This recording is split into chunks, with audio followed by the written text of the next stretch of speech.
आदिनाथ भगवान की जय। हम लोग अष्ट प्रतिहार तक कर लिए थे। एक लाइन मैं बोलूंगी, उसके बाद आप बोलना। उन्नीद्र हेम नव पंकज पुंज कांति, उन्नीद्र है अंकज पर्युल्लसन नख मयूख शिखा विराम,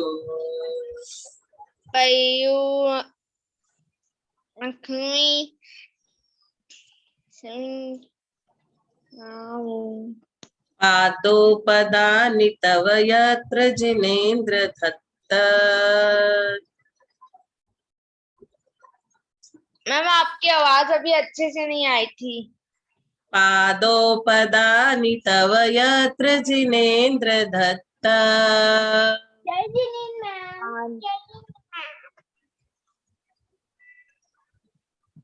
पद्मानि तत्र विविधा परिकल्पयन्ति। हे जिनेन्द्र, आपके पावन चरण युगल नूतन स्वर्ण कमल के समान कांतिमान है। उनके नखों से चारों दिशाओं में चमचमाती मनोहर किरणें विस्तृत हो रही है। जब भगवान चलते हैं तो उनके पांव के नाखून से ऐसी किरणें निकलती है कि सब जगह चमकीला चमकीला दिखता है। धर्मोपदेश करने के लिए गमन करते समय आर्य क्षेत्र में जहां जहां आपके चरण युगल रखे जाते हैं, जहां जहां भगवान अपने चरण कमल रखते हैं, वहां वहां क्या होते हैं? देवतागण स्वर्णमयी दिव्य कमलों की रचना कर देते हैं। 36 नंबर श्लोक जब पढ़ते हैं तो ये सोचना चाहिए कि भगवान चल रहे हैं, उनके नख मतलब नाखून से किरणें निकल रही है चमचमाती हुई, और भगवान की पैरों के नीचे से कमल की रचना हो गई है। इस तरह का विजुअलाइजेशन करके हमें ये वाला श्लोक करना चाहिए। उन्नीद्र मतलब खिले हुए, उन्नीद्र का मतलब होता है खिले हुए पुंज, पंकज मतलब कमल, और पुंज मतलब समूह के समान, कांतिवान मतलब चमचमाते हुए, शिखा विरामो प्रभा से सुंदर, विभुता विभुदा मने देवगण, पद्मानी मतलब कमलों की, परिकल्प यंती मतलब रचना करते हैं। तो इसका यह अर्थ हुआ उन्नीद्र हेम नव पंकज पुंज कांति। जब भगवान चलते हैं तो उनके नीचे कमलों की रचना देवतागण कर देते हैं। पर्युल्लसन नमक नखमयूख शिखा विरामो, भगवान के नाखून पैरों के ऐसे चमकते रहते हैं। पादोपदानि तव यत्र जिनेन्द्र दत्तः, पद्मानि तत्र विविधा परिकल्पयन्ति। दिव्य कमलों की रचना देवगण। ये जिसको पैसे चाहिए ना, उसके लिए 36 नंबर का श्लोक है। अब 37 नंबर पढ़ते हैं। हम एक लाइन पढ़ेंगे, आप लोग रिपीट करना। इत्थं यथा तव विभूतिर्भूजिनेन्द्रः, इत्थं यथा तव विभूतिर्भूजिनेन्द्र, धर्मोपदेश न विभो न तथा परस्य, धर्मोपदेशनविधं न तथा परस्य, यात्रिक प्रभादिन कृतः प्रहतान्धकारा, यादृक् प्रभादिनकथा प्रहतान्धकारा, तात्रिक कृतो ग्रहणस्य विकासिनोऽपि, सादृक् कृतो ग्रहगणस्य विकासिनोऽपि।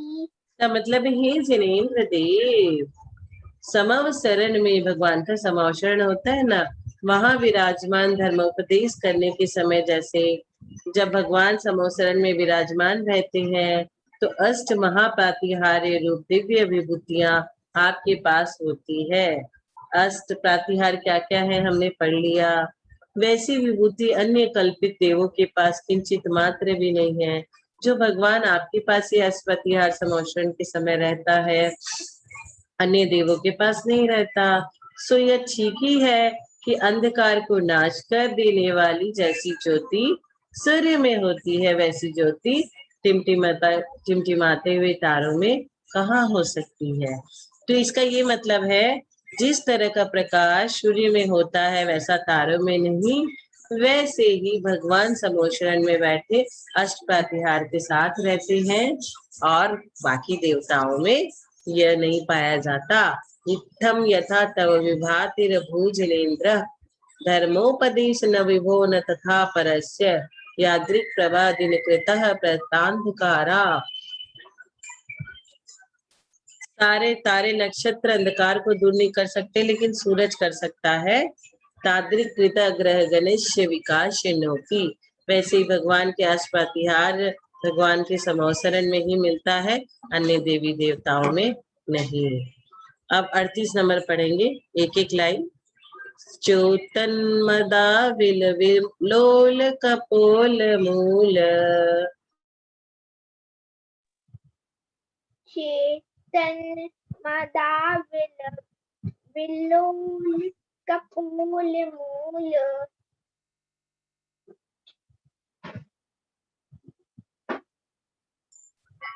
मत्त भ्रमद भ्रमर नाद विविध कोपम,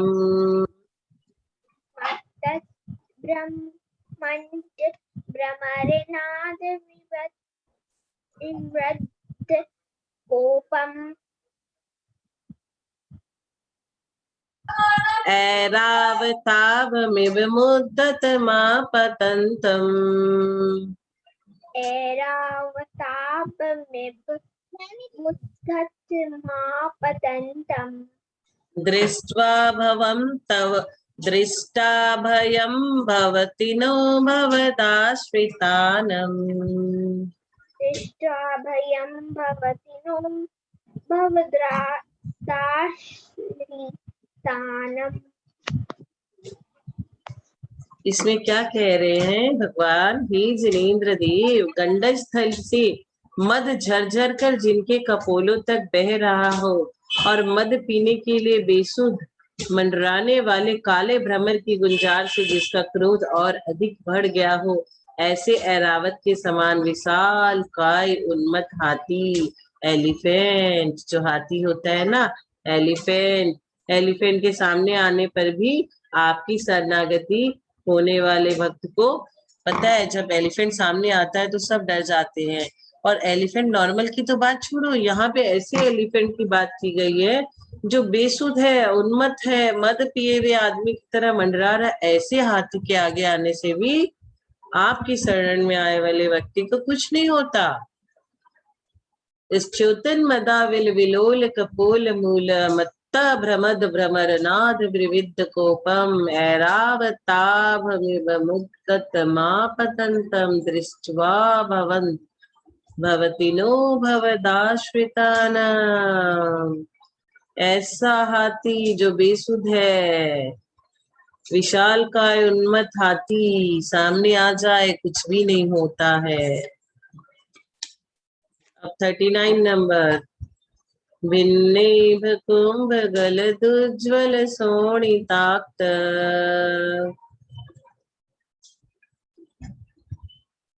बच्चों बोलो। अनिवृत्त,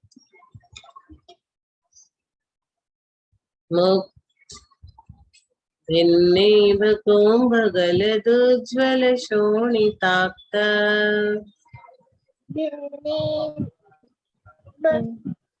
कुंभ गलदुज्ज्वल शोणितात्र,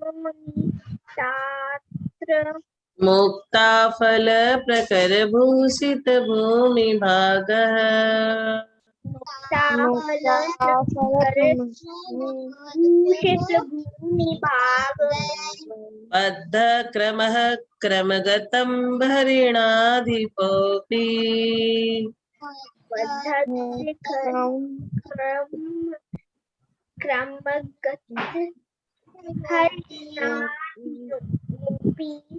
नाक्रामति क्रमयुगाचल संसृतं ते, आक्रामति क्रमयुगल संसितं हे जिनेन्द्र देव, अत्यंत बलिष्ठ कुद्ध जिस सिंह ने बड़े बड़े हाथियों के जो सिंह लायन, जो बड़े बड़े एलिफेंट को अपने नुकीले नाखूनों से चीर करके निकले हुए रक्त मिश्रित गज मुक्ताओं को बिखेर कर पृथ्वी को शोभायमान कर दिए हैं, ऐसे खूंखार सिंह। लायन तो जंगल का राजा होता है ना। कौशल, जंगल का राजा कौन होता है बेटा? सिद्धि, सिद्धि बेटा, लायन। और लायन क्या करता है? एलिफेंट को पूरा चीर दिया पंजों से। और ऐसा जो लायन है ना, आपके चरण युगल रूपी पर्वत का आश्रय लेने वाले भक्त का, वह लायन भी कुछ नहीं बिगाड़ सकता है। ऐसा हिंसक क्रूर लायन जो सबको चीर फाड़ कर खा जाता है, वो भी सामने आए और हम भक्त है आदिनाथ प्रभु के, तो हमारा कुछ नहीं होगा। विन्नीव कुंभकल दुज्ज्वल शोणिताक्ष मुक्ता फल प्रकर भूषित भूमि भागः बद्ध क्रमगतम हरिणाधिपोऽपि नाक्रामति क्रमयुगाचल संसृतं ते।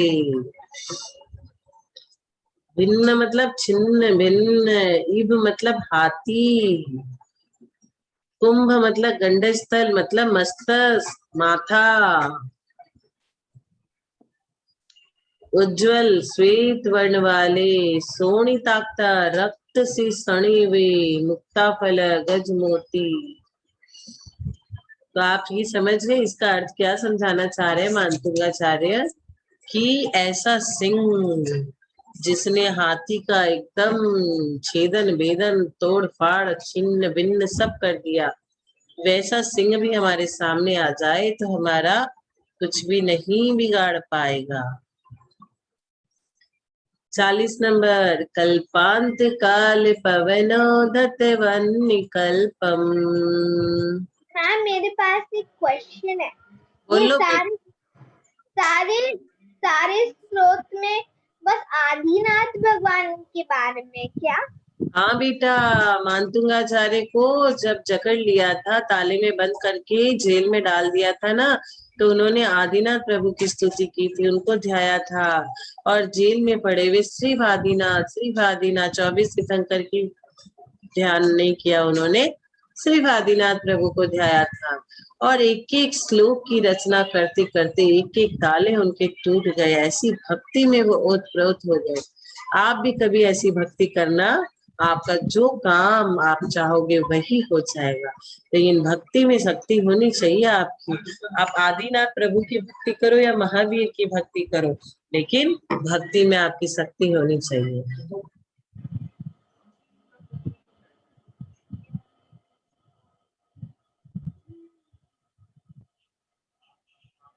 मैम श्लोक में ये बताया जा रहा है कि कोई सी भी चीज हमारे मतलब कोई सी ऐसी चीज हमारे सामने आएगी तो हम उसे वो हमें कुछ नहीं कर पाएगी अगर हम इस श्लोक पढ़ें। देखो बेटा, अगर हम लोग श्लोक पढ़ रहे हैं और मन में भय है हमारे, तो हम लोग डामाडोल हो जाएंगे। लेकिन हमारे सामने आदिनाथ प्रभु का फोटो, जैसे कुंडलपुर में आदिनाथ प्रभु है, ऐसे वहां पे हम चले गए जहाँ पे आदिनाथ प्रभु का मंदिर है, हम वहीं पे सोच रहे हैं भगवान बैठे हैं, भगवान का समुसरण लगा है, भगवान अष्ट प्रतिहार है, भगवान ऐसे हैं वैसे भगवान चल रहे हैं। ये सब सोचेंगे ना तो हमारा कोई भी कुछ नहीं बिगाड़ सकता है। लेकिन हमारी भक्ति अगर सही नहीं है, हमारे मन में कुछ और भावना है, सिर्फ हम मुंह से बोल रहे हैं, मन वचन काय 3 चीज होता है ना, तो हम काय से बोल रहे हैं, लेकिन मन मेरा इसमें शामिल नहीं है, तो हमारा काम नहीं बनेगा बच्चों। मन वचन काय तीनों होना चाहिए, तो काम बन जाएगा। एक बार क्या हुआ था पता है? एक तो गांव था, वहां पे पानी खारा था, कुएं में भी बहुत गंदा पानी था, गांव वाले बहुत परेशान थे। फिर एक जन ने भक्तामर का मंत्र करके रिद्धि सिद्धि किया और कुएं का पानी अच्छा हो गया। तो ऐसा है भक्तामर, लेकिन उसमें बहुत मन से करना होगा, और इसके पीछे में रिद्धि सिद्धि जाप दिए हुए ना, वो भी करना होगा बेटा, तो आपके सारे काम हो जाएंगे। अब आप लोग मुझे ये बताओ इस बच्चे को किस दिन समय मिलता है?